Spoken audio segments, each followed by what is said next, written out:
We move on. Second module is entitled The Role of Guidance Counselor in the K-12 Curriculum. Okay.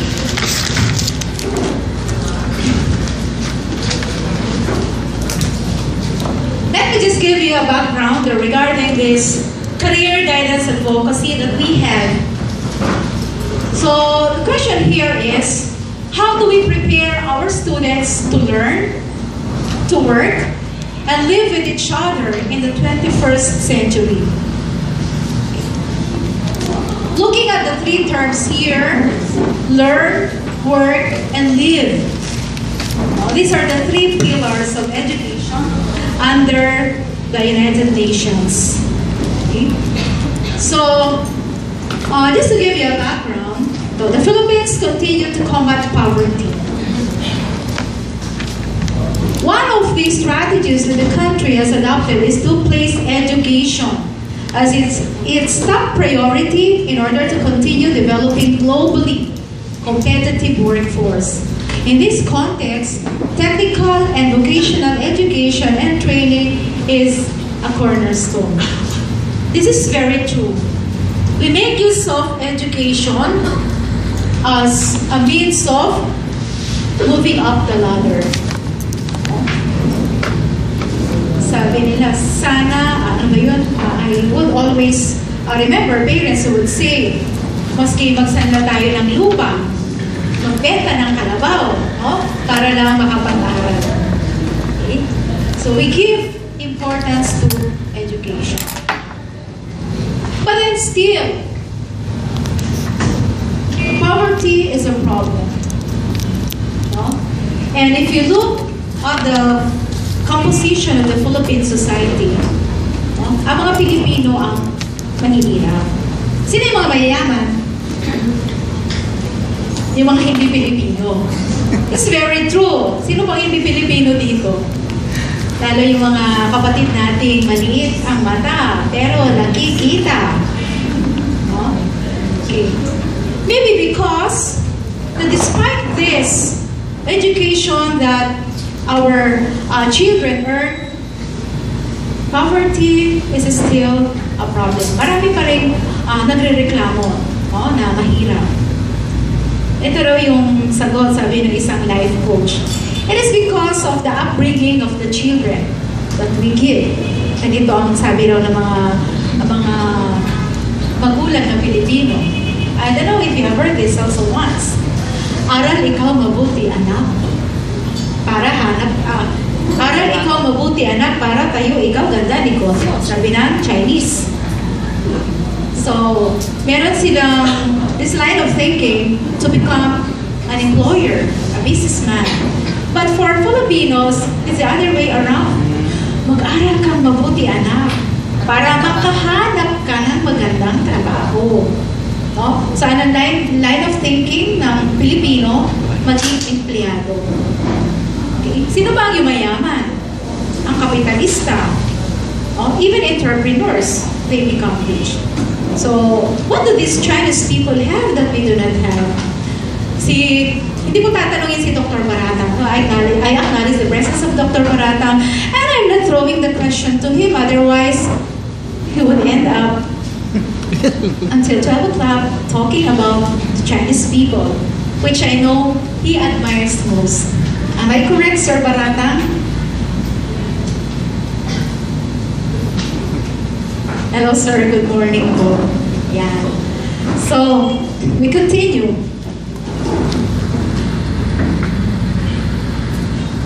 Again, we have the medium-term Philippine Development Plan, which underscores the importance of creating decent employment opportunities and alleviating poverty in the country. In realizing this goal, efforts are geared toward enhancing the capacity of sectors that are identified as key employment generators. Those organizations that provide or create and provide jobs for the people. And these are what we are going to identify or map as we implement the senior high. Sila yung mga hahanapin natin, no? Kasi sa kanila po sila sa kanila tayo magdi-deploy ng mga estudyante. But some progress is seen in bringing down the unemployment rate. Structural rate remains a serious problem, no? That we need to address. And what is this structural unemployment?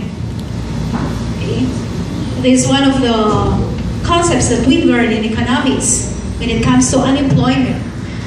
So this is caused by changes in the composition of labor and supply and demand. And this unemployment is due to, take note of this term, mismatch between the skills needed for available jobs and the skills possessed by those seeking work.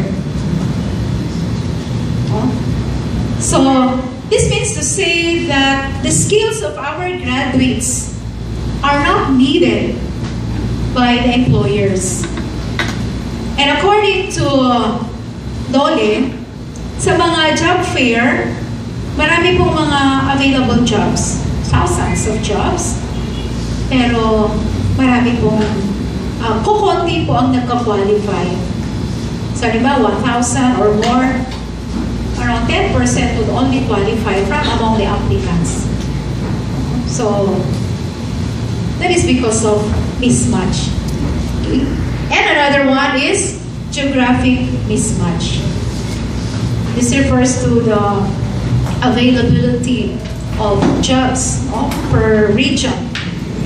Dapat kasi ang Philippines, para i-adapt natin yung sa Japan, no, na merong parang, what's this? Specialization per region.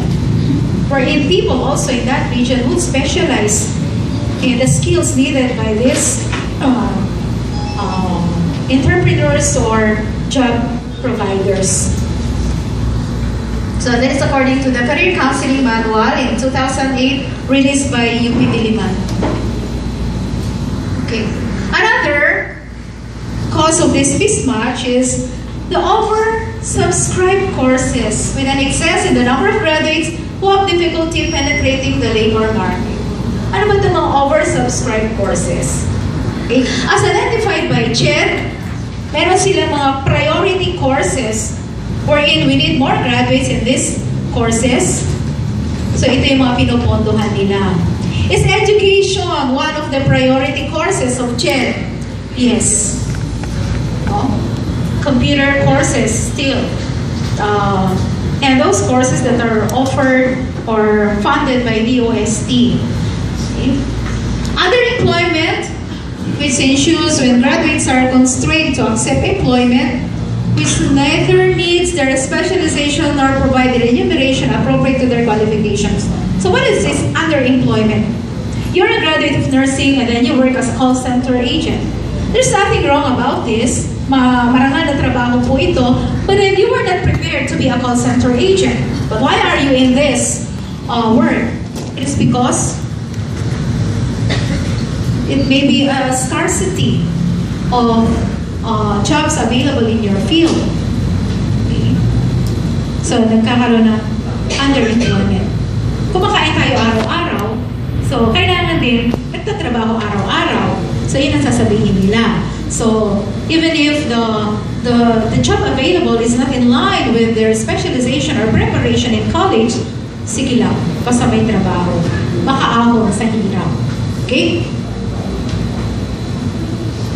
And then another one, the Philippine Labor and Employment Plan for 2011 to 16 indicates the job skills mismatch can be managed by.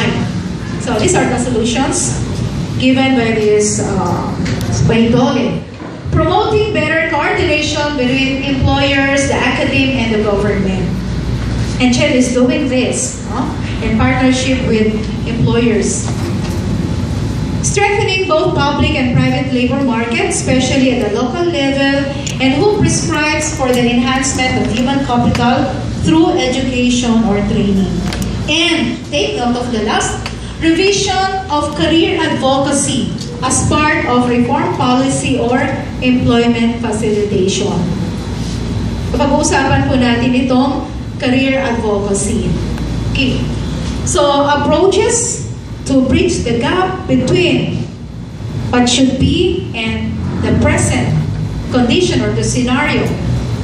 So in 2011, the Human Development and Poverty Reduction cluster of the Cabinet approved convergent programs that seek to address the pressing issue of job skills mismatch. And one of these programs is this Career Advocacy Program, which is being implemented not only by schools, but it is being spearheaded by the Department of Labor and Employment, the DOLE, under the PESO. Okay. So what is this career advocacy? Career guidance advocacy. It aims to immerse the parents and students on the realities of the labor market and convince career advocates to use career guidance as an effective tool in addressing job skill mismatch. Okay? Take note that parents should be involved. When we do the career guidance, coaching, we do coaching, or we gather the students, we also include the parents. So if you would request for a seminar or coaching with the PESO, there would be one assembly for the students and another assembly for the parents. Libre po yun. No? Yan po ang advocacy ng DOLE. Okay. And who will implement that in the school? We have the career advocates. Okay. Sila po yung mga guidance counselors na maski hindi licensed, pero nag-undergo sila ng capacity building seminars. Okay. Another approach is through the PRC, that is to implement a communication plan on updated and accurate information on oversupplied and undersupplied profession. So nagkaroon po sila ng mapping kung ano yung mga dapat na i-offer at yung mga dapat may limitations. To undertake rapid assessment of profession for competitiveness, including supply and demand of its profession, monitor implementation of continuing professional development, and conduct of appreciation session on career guidance.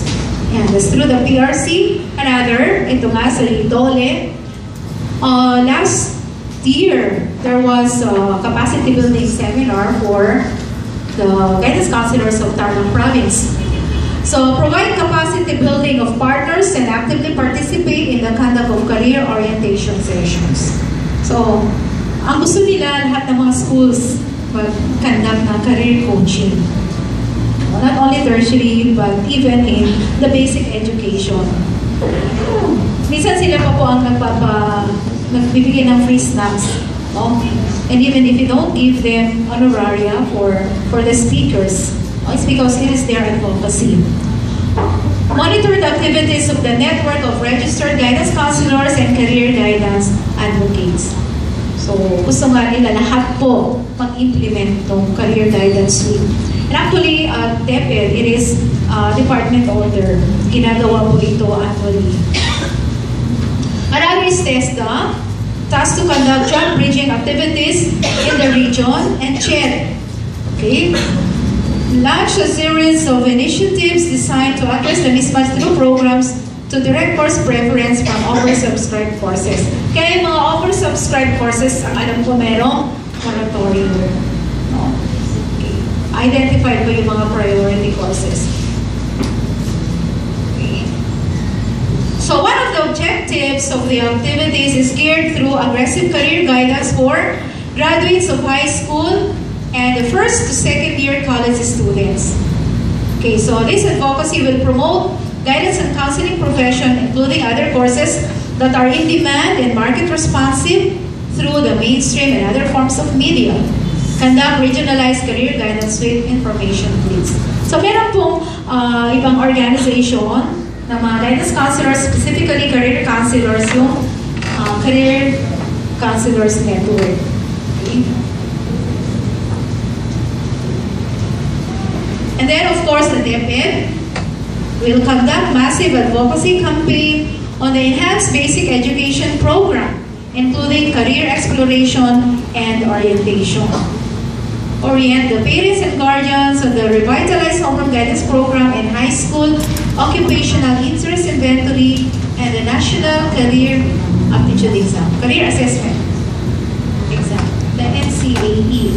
So, the first batch of the K-12 who took the NCAE last year, last November, okay, sila po yung incoming grade 10. Also, you can make use of the NCAE results, NCAE results for career counseling or career guidance. And that will be taken up by Miss Tani after lunch, no, this afternoon, kung paano ito ginagamit. So, it is stated here that you need to include parents. It is because parents play a very important role in the education of children. Ang mga bata, hindi naman po sila nakakapag-decide. No? Although the result of the NCAE is just recommendatory. No? Compulsory po yung pag-take ng exam, pero yung result, recommendatory. Halimbawa, nakita doon, aptitude niya sa engineering or in the field of math, doon din ang interest niya.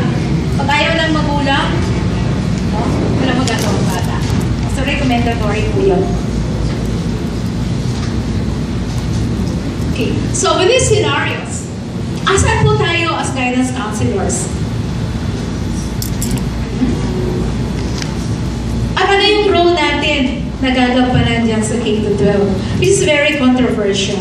No? Ang gusto nung iba, postpone implementation. Okay. At hindi naman po pwedeng pa-scrap yung K-12 because it is already a law. It's a Republic Act. Okay. And in the K-12, who are our clients? How will you describe the students of today compared with the students of yesterday? Tayo. Sabi nung iba, mas magagaling kami, may estudyante noon. Kasi nabuhay kami, nag-graduate kami, walang Google. Diba? Gumagawa ng term paper, typewriter. Eh kayo, gumawa kayo ng assignment. Sinesearch na, naka-attend na kagad. Or even in the class, kung may tinanong si teacher, sinesearch kagad sa cellphone. No? Kaya mas magagaling daw yung mga estudyante noon. No? Tingnan natin. Okay. Ito daw yung mga clients natin. Ayan siya. See, 21st century kid. How will you describe this 21st century kid? They're very active. They're very advanced. Yung anak ko mas magaling, yung bunso mas magaling siya sa akin sa pag-surf ng net. And then we have to teach them to be responsible with the use of technology. Yeah. Ayan si 21st century kid, very active. Minsan na pagkakamanan mga ano yan? May praning, ano ba? Weird, nerd. Okay.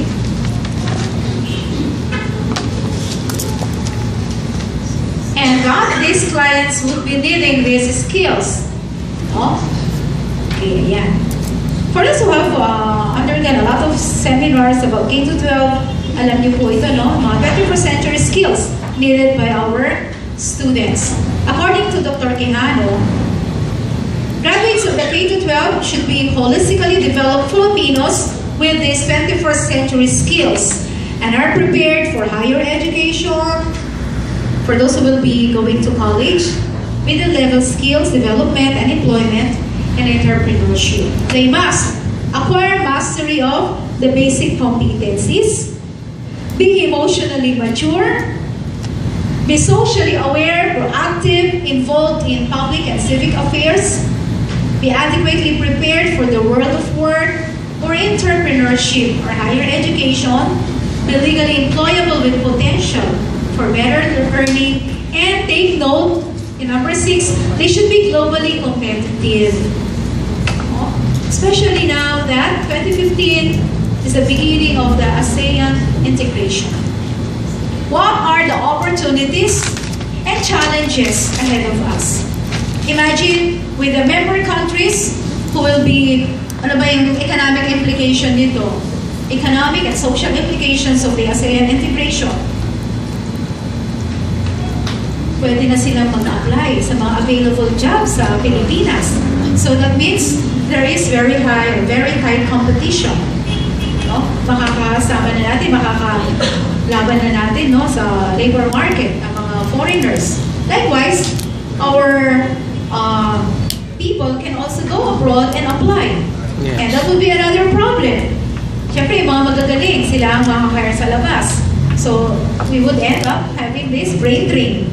So, yung mga pinaaral natin, no, mapupunta sa ibang bansa. Okay. And even for us counselors, what are the opportunities, challenges, or even threats to our profession? So, by this vision, the counselor in the K-12 curriculum must provide opportunities for all students to develop their potentials to the fullest, no? And use education to engage in meaningful work. There is a critical need for programs that comprehensively integrate the skills and knowledge that will develop productive citizens for the 21st century.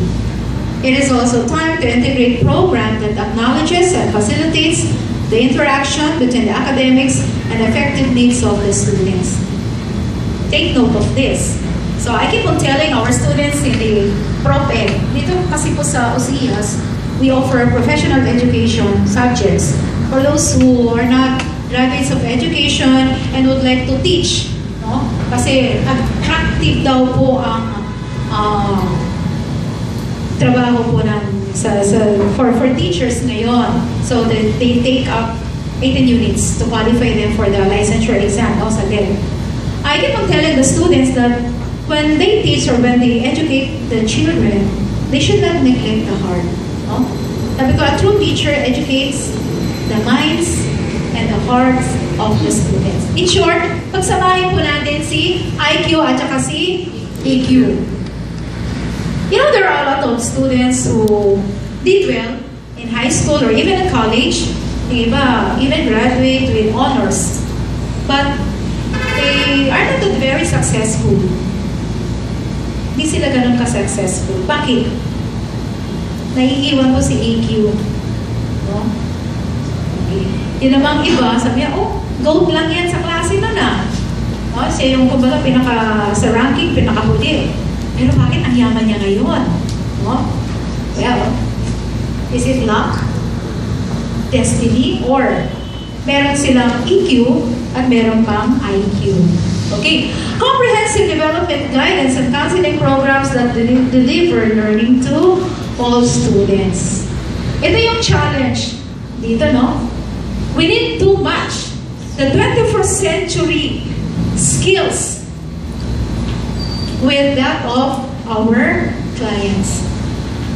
21st century clients. But I have a question. Are you a 21st century counselor? Okay. I remember last month, April, no? I facilitated an international conference for research educators. Ang reklamo nila, in conducting research, hindi raw sila marunong ng computer. No? Napag-iiwanan daw sila. At mahirap daw matutunan. No? And they were young. I was looking at their faces. They were young. No? And I told them, you know, my husband, he is a senior citizen, but he teaches statistics with computer application. No? Sabi nila, meron pa pala kaming pag-asa na matuto ng computer. No? Sino pong hindi marunong? Very good. So lahat po kayo computer literate. Pero sapat po ba yun? No? Na marunong lang ng MS Office? No, si Ma'am Balipat, ang galing-galing niyang mag-Facebook. Ang dami niyang friends sa Facebook. And she is more than 80 years old. How old are you, Ma'am? 83 actually. 83. Likewise, si Dr. G, ang Theolo Pascual ng OSIAS. Magaling din yan sa computer, magaling din mag-Facebook. So this is a challenge. Diba? So, are you a 21st century counselor? Okay. Ano kaya sagot ninyo? Yes. No? We can do it. Or, ako? Guidance counselor? No, pinili lang naman ako eh. No, kasi ako yung mukhang pinakababait sa mga faculty. Ikaw, Rowena. She's our assistant guidance counselor. Ikaw ba pinakababait sa basic ed? Okay. But she's enrolled soon to be a thesis writer. Okay. So, huwag mawala ng pag-asa. No? So, even if you are not a licensed counselor, you can still practice. You can be a career counselor. Bakit? Ito po ang sinasabi ng batas. Ito po, under the implementing rules or regulations of the Enhanced Basic Education Act of 2013 or the Republic Act number 10533. Rule 5, entitled Career Guidance and Counseling Advocacy. Section 17, consistent with Section 9 of the Act, to properly guide the students toward becoming productive and contributing individuals through informed career choices, the DepEd, in coordination with Vid1, Vid1, PRC, NYC, National Youth Commission, industry associations, professional associations, and other relevant stakeholders shall pursue programs that expose students to the world and value of work and develop the capability of career counselors and advocates to guide the students and equip them with the necessary life skills and values. So yun daw ang trabaho natin, no, na sinasabi ng batas. And to add to that, ayan, si career advocacy. What is this career advocacy? So it refers to activities that will guide secondary level students in choosing the career tracks that they intend to pursue. Yung pong graduate ng junior, pagpasok nila ng senior high. So help them with making the wise decision or right choice. This involves provision of career information and experiences, advising. Can you do advising in career counseling? Yes. No? It is more on giving information, coordinating and making referrals, and may include but are not limited to career talks, career and job fairs, parents orientation, and seminar workshops on career decision making. Yeah. So, ito no,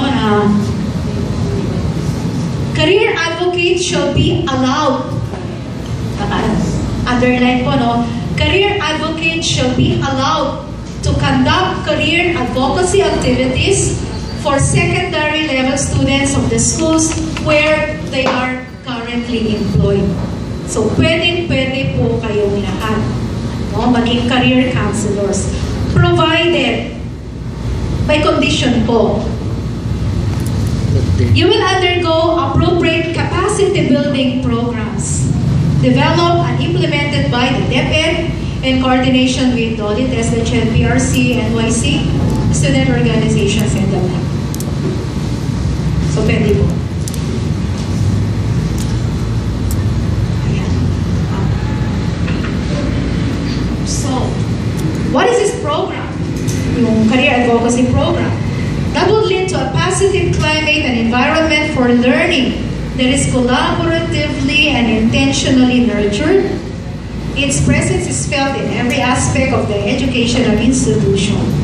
And to accomplish that, we need partnerships. No? Partnerships are necessary, not only among educators themselves, but among students, families, business, and the community at large. So ngayon, dapat makapag-umpisa na kayo, no, na nakipag-network or linkage sa mga potential providers po ng what do you call this? OJT sa mga estudyante, no, ng senior high. Okay. The collaborative relationship between counselors and administrators is very important. Okay? Through partnerships, we can create proactive, preventive, developmental programs that will benefit all students from kinder to college. Okay. So take note, in the guidance and counseling program, we don't only cater to the students with problems. Sabi ng iba, yan, problem student yan. No? Actually, we don't make use of the terms problem students. They are students with problems and that they need our help. Okay? So counselors must play a critical role in the academic and career success of our students. Okay. Comprehensive developmental approach should focus on. So ito raw yung guidance program natin sa school, should focus on the 3 domains of growth and achievement. Yung pong binanggit ko kanina, no? Learning to learn, to work, and to live with each other. Ang PGCA po kasi, or in the Philippines, we are adopting that from the ASCA, American School Counselors Association. So this should be the focus of your program. Academic development. Learning to learn. Okay. Acquire attitudes, knowledge, and skills that contribute to effective learning in school. Complete academic preparation, essential to choose from a variety of substantial post-secondary options. Take note of the term completion of the preparatory. So we need to address problems regarding dropouts. Okay. Sa DepEd, meron po kami ini-implement yung term, dropout reduction program. Kawawa po yung mga advisors. Pag hindi po pumapasok yung bata, talagang pupuntahan nila sa bahay on their own. Gastos po nila para lang ma-win back yung bata na mag-aral ulit. But still, they encounter a lot of problems despite this effort. Lalo kung very unsupportive po yung mga magulang. Sasabihin ng magulang, kasi po madam, wala siyang pamasahe. Kasi po madam, hindi ako pumasok kasi wala akong baon. Hindi ako nag-aalmusal. Mga ganun. Daming problema, no, sa mga bata. But we can address these problems through partnerships or collaboration. And then understand the relationship of academics to the world of work and to life at home and community. So, education is life. We need to prepare them for this kind of life. Okay. And then for a career, this is learning to work. They should acquire the skills to investigate the world of work in relation to knowledge of self, to make informed career decisions. Actually, when it comes to career planning, step 1 is self-exploration. And who will help the students do this? The guidance counselors. They will employ strategies to achieve future career goals with success and satisfaction. They should also be able to understand the relationship between personal qualities, education, and training, and the world of work. There are 3 simple steps. No? Personal exploration, career exploration, outside, no? Environmental, external exploration, to make the proper matching. No? Parang isang bata, sabi niya sa akin, gusto ko po maging nurse. Parang gayahin ko yung ate ko, nasa abroad, nasa UK, marami siyang pera.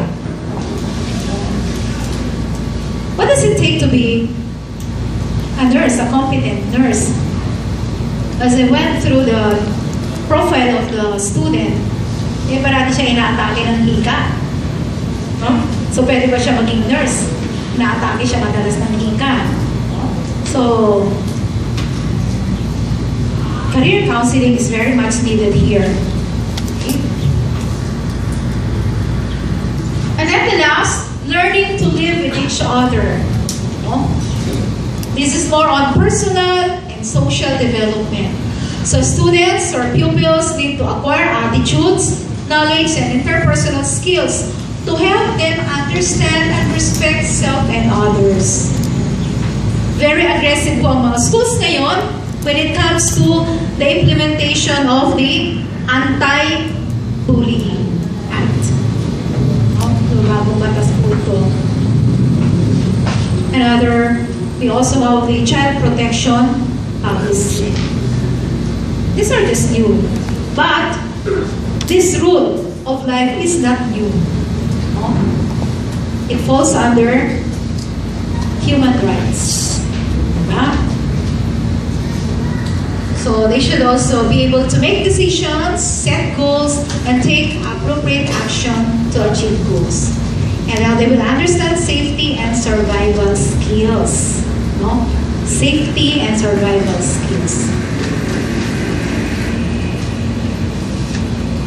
Okay. So with this, responsibilities that you need to do, develop these students along the 3 areas: learning to learn, learning to work, and to live with each other. What are your tasks as a counselor? Do you do this? Do you analyze the grade point average in relation to achievement? Trabaho pa yan, sabi nila, no? I understand that teachers are required to do item analysis. They look into the level of mastery. Tapos titignan nila yung mga, those who are not performing well, yung list binibigay po sa guidance office. So ano ginagawa po ng guidance counselor? Yung ba tatago lang, file. Galing-galing pag nag-check DepEd o kaya CHED, ganda-ganda ng mga pinapakita nilang files. No? Kompleto. When it comes to records management, 1.0 sila. But are these being used? Ginagamit ba? Madam Balibag, anong ginagawa po niyo doon? What do you do with failing students? Madam, si Ma'am, pioneer, licensed counselor sa buong Pilipinas. Nandun sila sa batch 1. Lola ng mga guidance counselors. Yeah. Actually, yung mga nasa board, sa PRC, yung mga Board of Examiners doon, mga retirees, 70 years old. And I was nominated to be a board examiner also, PRC. Sabi ko, di ako pwede dyan. Nakikita ko, puro puti ng buhok ng mga nandun, no? Mga 70 years old. Sa kanila na lang. Okay, number 2, collaborating with teachers to this, no? Present guidance curriculum lessons. Ang guidance counselor, hindi dapat nagkukulong lang sa kanyang opisina at naghihintay ng client. Maghanap siya ng client. No? Hindi naman chismosa, no? You need to collaborate with other school personnel. Okay? You wait for referrals, not just walk in. Okay? Collaborate with teachers. Assist the school principal or deans in identifying and resolving student issues, needs, and problems. Counseling students with appropriate school. Ayan. Problema ito po sa private school. Not wearing the uniform. Okay? Why is it so difficult for teachers to implement the wearing of uniform?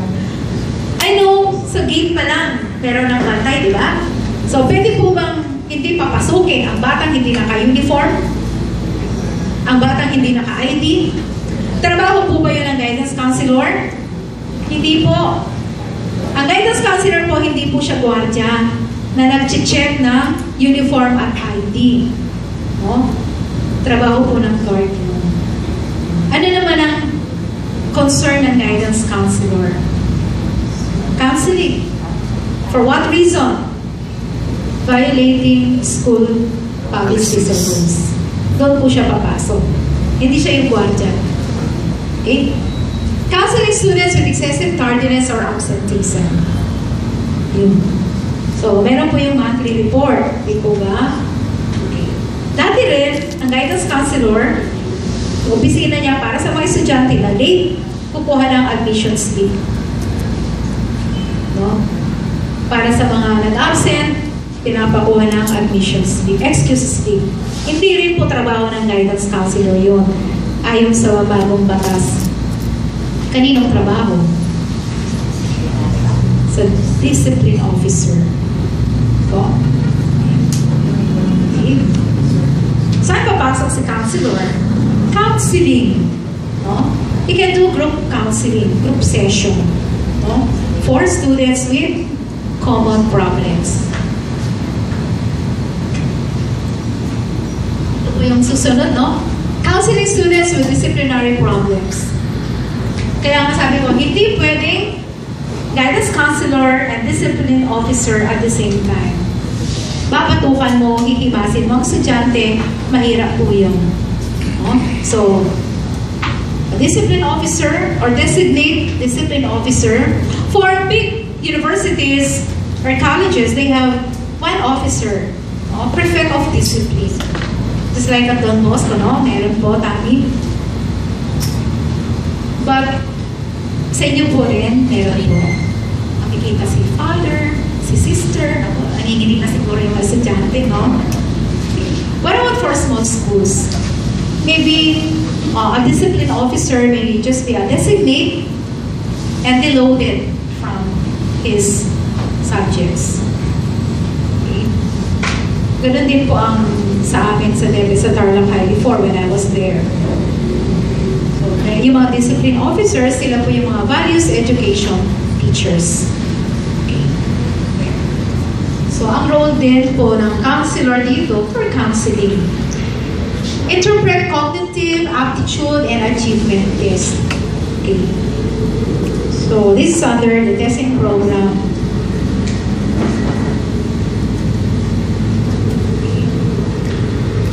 Student records, maintenance of student records. Should also have one. Providing teachers with suggestions for better study hall management or study habits, or even assisting the librarians when it comes to developing good study habits.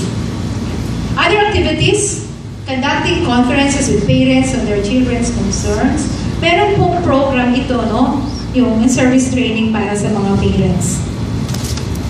Conducting research relevant to the effective and efficient delivery of counseling programs and services. That is why research and evaluation is one of the services of a functional and comprehensive guidance and counseling programs. Coordinate with other offices in crisis situation. When students are at risk, sino po ang dapat na tatakbuhan? Partnership or linkage or network outside DSWD is one. When we gave the training on the child protection policy, I found out that there are not just isolated cases siguro ito outside the region, outside the province. Students who are sexually abused. And who are these sexual abusers? They're not strangers. They're not strangers. But these are usually members of the family or mga talagang kakilala ng pamilya. Okay, so, how do you provide the assistance to these victims? Sabi ng isang principal when we gave the training, ano ba kaya alam ko, ma'am? Nangyari po yun, hindi naman po sa school. The child was sexually abused at home. Okay. What should be the answer? Everybody should be a child protector or child protection advocate. It should be our advocacy. Maski hindi nangyari ito sa loob ng eskwela. And how do you do this? You don't give the action. You just need to network or collaborate by making referral to the DSWD. With that alone, you have made the first step. Maganda na po yun. Hindi po natin, we don't give intake interview to the child. Hindi natin po siya ini-interview, ini-interrogate kung anong nangyari or other information. But we just need to make referral. Malaking trabaho po yun. Okay. And then counseling students with personal, social, academic, and career concerns. They're designing intervention programs for special populations in school, college, and universities. Who are these special populations? Who are these people? Students, children of OFW. Yes, children of OFW. Makikita natin sila po yung may mga adjustment problems. Another, children from different ethnic groups. May mga kapatid tayong mga Muslim. And with may program po dyan ng TEPED, yung Alive program. Others, ano po sila ba yung mga special population? In our case, students with same-sex attraction. Yes. Counseling the lesbian and the gay. Kasama rin po yun. So, you give the necessary intervention. But take note that since we are catering to minor individuals, we need to always get the consent of parents.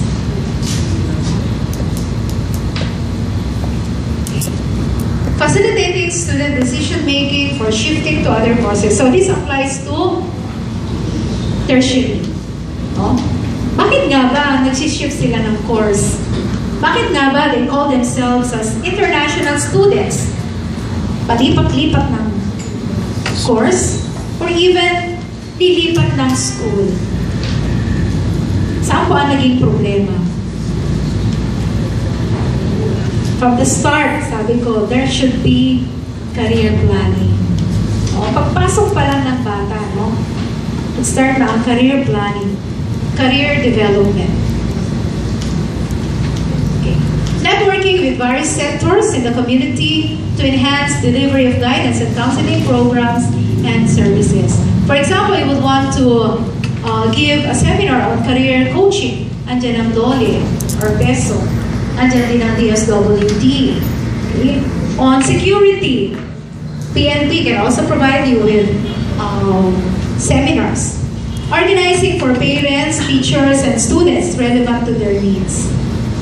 Make the PTA functional. Pero it seems that even in the private schools, this is a problem. Pag nagpatawag ng meeting, you don't expect 100% attendance, right? Yes. Because of various reasons. We do not know. Okay? What else? Orienting all students with the guidance programs and services. Not only to students, but even to faculty. At the start of the school year, you can include this in the in-service training. Inform the students, inform the parents, and even the faculty members as to the services being offered by the guidance office. And then from there, once they are oriented, you would be able to get their support. If you don't do this, then they do not know the services that to give. I remember last year at Don Bosco, after the orientation, what did you do? Goal setting na. Tinuruan yung mga bata ng goal setting, target setting. Just like what principals or school administrators do. You start with your, you have your strategic plan, right? Meron kayong tina-target. Ngayon, ang NAT namin ganito. Mababa. Next year, ito ang tina-target namin. Likewise, you can do this with your students. Ang average ng bata, pasang-awa, palakol, 7. And And with this session, target setting, we can help them aim high. No? So, not very controversial po yun, no? Ang baba po ng NAT natin sa secondary. Not much with the elementary. Mataas po ang NAT ng elementary. Pero bakit nga ba sa secondary mababa? Not only in the public school, I know, even in the private school. Sino nga ba sinisisi? We now do away with the review, right? Bawal na yung mga nagbibigay ng review for not. Okay? Pangit daw kasi ang connotation. Others call it intervention. But why not do it from the moment that the child enters the school? No? Strengthen, improve teaching. Hindi yung naghahabol na lang, no? Pag nandiyan na yung exam. Okay? So, doing target setting. Even for the students, it is applicable. Goal setting at the start, no? So, trabaho pwede ng mga counselors. So, even parents, or even faculty members. Okay, it is a practice that before the opening of the school year, 1 week is allotted for in-service training for teachers. Kanina lang po break, nag-text ang school, no? Nag-invite sila for the in-service training ng mga teachers. Also, I know private schools are also doing this. So, include that in the orientation. Okay? And of course, in the orientation, you have to involve, no, the principal, the teachers in the guidance program. Because the implementation of the guidance program should not only be done by one person. Hindi po ito one-man army. Okay? It's a partnership. Collaboration. The magic word. Collaboration. Okay? Serving as a resource person for academic requirements related to human behavior and or school counseling. Magagaling pong trainers si mga guidance counselors. Kasi it's easy for them to network. Okay? Working closely with school clinic to monitor counseling cases, classroom and with industry, business and community partnerships to make the curriculum come alive with relevance and possibilities. Oops.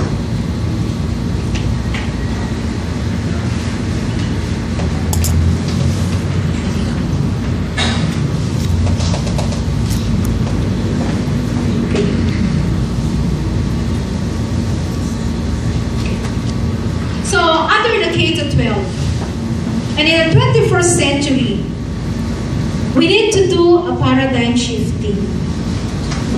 And even guidance counselors need to change their identity. No? Hindi na yung panakot sa estudyante. Pagka-guidance ka namin. May narinig pa ako estudyante. No? Mas nakakatakot kaya yung guidance counselor kaysa principal. O bakit naman? Sabi ko. Kasi po yung principal, di naman po siya nagkakalit. Di siya nagsususpend. No? Yung guidance counselor ang nagbibigay ng suspension. No? Hindi po ganun. Okay. So, new roles of guidance counselors.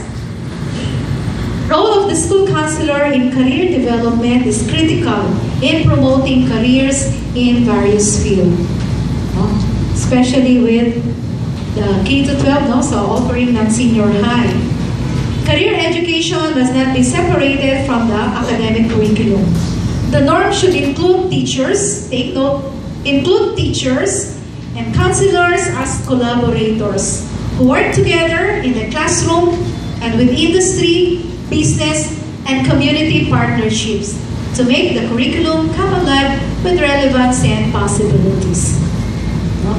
Dito na po kayo naghahanap ng mga partners para dun sa OJT o ng mga senior high students.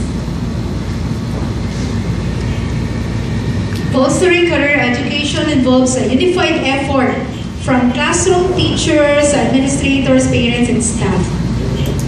Okay, school counselors hold up the other half of the picture in the individual and group counseling work they do to assist students in career decision making, post-secondary training, and career pathway planning. Okay? So, you can offer career pathing. Sabi ng mga estudyante, I remember yung mga estudyante ng SSC, no? Magagaling po yun. Ma'am, if I take up chemistry, saan po ako pupunta? No? Yung iba naman, pag nag-enroll po ako ng IT, ano po yung magiging trabaho mo? With this alone, you can offer or give them a lot of information. And also teach them to explore. May kasunod pa dun eh, ang tanong, saan pong school ang nag-o-offer niya? Magkano po kayo ang tuition fee doon? No? Paano kaya yung admission policies? I hope you can give good answers, factual answers, and will not just tell your student or client, hindi ko alam eh. Sana hindi po ganun ang sagot natin. It is because one of the services is the information service. Okay. So, dumarating po lahat ng mga schools, they do marketing. No? So, they can help you provide information to our students.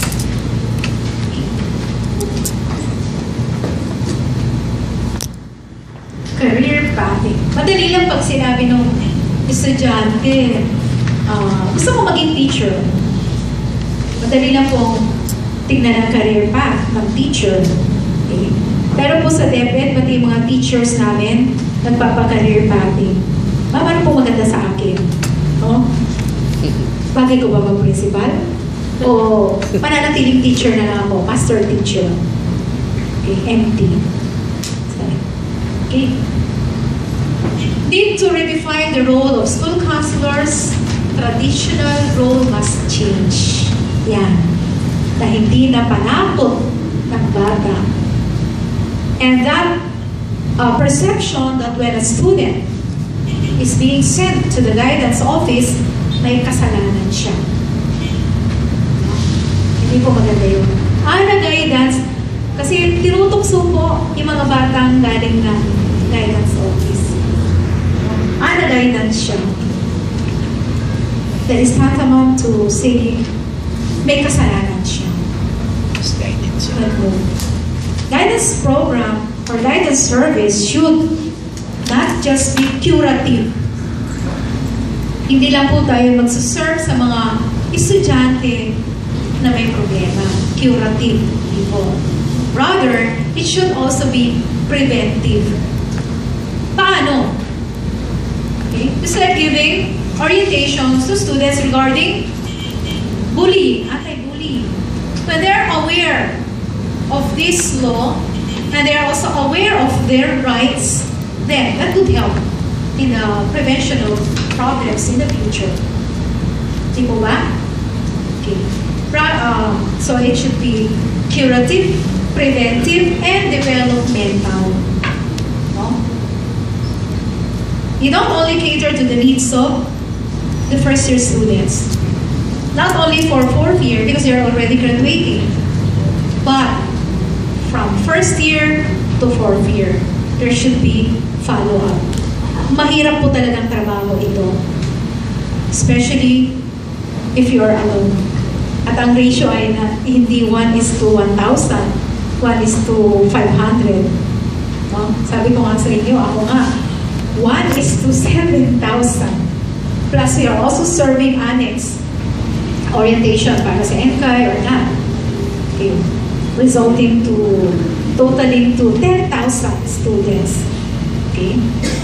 But then, you can do this through collaboration. Sabi ko, hindi dahilan yung dami ng estudyante kaya iniwan ko ang guidance and counseling as a guidance coordinator of Tarlac-Kai. Hindi po. I have another calling. No? I now